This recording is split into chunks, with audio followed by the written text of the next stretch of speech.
You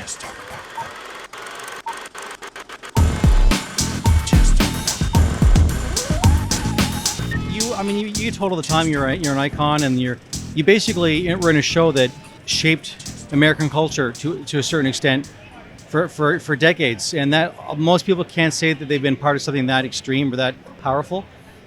But I actually wanted to talk to you first about your service in the military, because D-Day just came and went, and I'm very interested in that kind of stuff, and I watched it on television, and I watched all the world leaders, and I just wanted to get your take on it. If you happen to see anything that you thought was very interesting or moved you on D-Day, the celebration, or? Well, I come from a military family. Both my grandfathers and my father was a B-25 pilot during World War II and flew 25 missions over Germany during the Vietnam War. I was mostly stateside, but I spent 6 years in the service. So I come from a military family. And, we have a lot of gifts here in the United States, but we have a lot of military that people don't realize that if we didn't have them, we wouldn't have any of those gifts. Yeah, freedom as a price. They always like to say that's a very common refrain.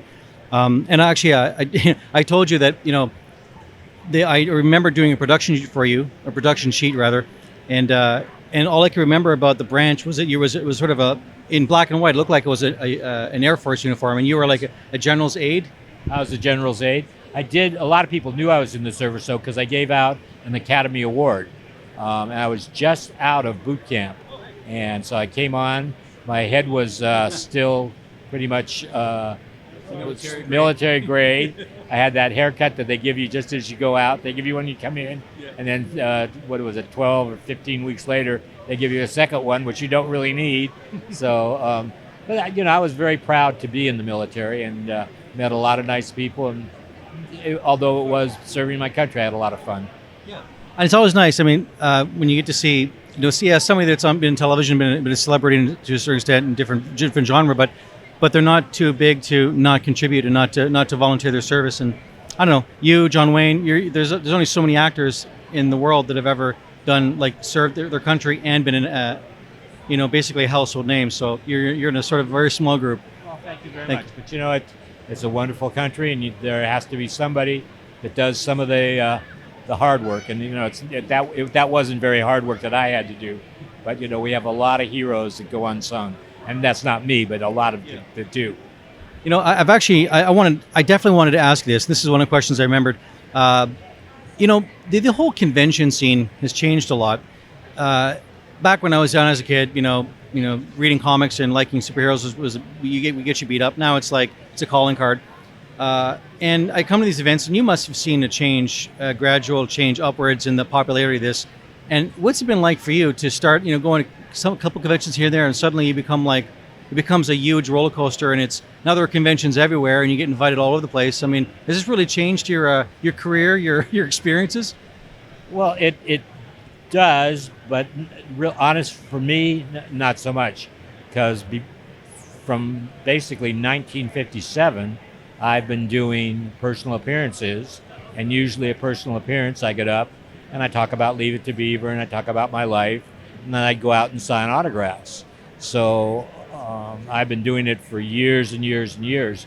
This is a little different in that it's a Comic Con, but it's also an autograph show. So there's a line here of I don't know how many other actors, so there are a lot of autographs being signed, but I've done this for a very long time. I've signed the same autograph for your friend Jerry Mathers, the Beaver, since 1957. So people say, how many did you sign? I go, well, I don't know.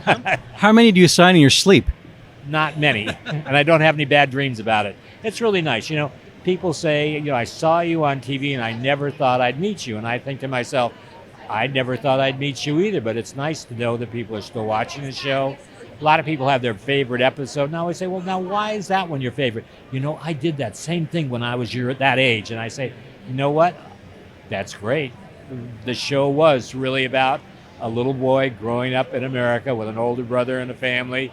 Everybody knows an Eddie Haskell and a Lumpy. Everybody wishes they had teachers like Miss Canfield and Miss Landers. So it's a really good show. I mean, actually, in the fan experiences you're talking about, are you able to share with me like the craziest, nuttiest one that's ever happened to you? Something outlandish? Like, did somebody ever like, I don't know, parachute in to see you? Or usually everyone's got a con horror story. Like, wow, this happened and that blew my mind. I don't know, maybe not. I hate to say that, but I don't have those kind of fans. My fans are I don't know, much more. They're very, very nice. A lot of times they're very not embarrassed, but they're very shy. Yeah. I don't know why. I'd say hi, and somebody will see me, and I see them pointing at me from afar, and I'll say, "Come on over." They go, "Oh, I couldn't. You can point at me. Come on over." I'm in awe of you because you are perpetually nice. Like even after all these years, you're not jaded. You're just kind. Like you have a good soul, and I'm wondering, like, what kind of upbringing? Where were you born? Like an Amish monastery? I don't know. No, I was born in Sioux City, Iowa, but I got very lucky in one way. I have a very, very good family, but my family wasn't actors. My dad was a teacher, and then a counselor, and then a superintendent of LA City schools. But when he was in high schools, and he was the vice principal for a long time. And at woodshop, they would make a paddle, because in California, you could go up to, if you did something that deserved paddling, you could go up and they could either say, "You'll be suspended, we'll call your parents, you can take a SWAT." Well, at the end of each year, the woodshop would give him a new paddle, and the other one would come home. You've been a great time. Thank you so much for your time, sir. My pleasure. Thank you. Thank you so much, and have fun at your next conventions. Oh, by the way, what can we'll look for you next, or do you have any projects on the go you want to share? Honestly, I don't, because in the industry and these things, you just never know. They call you usually 2 or 3 weeks before, because especially with actors, you never know. If you get a huge movie or a TV show, you don't want to commit.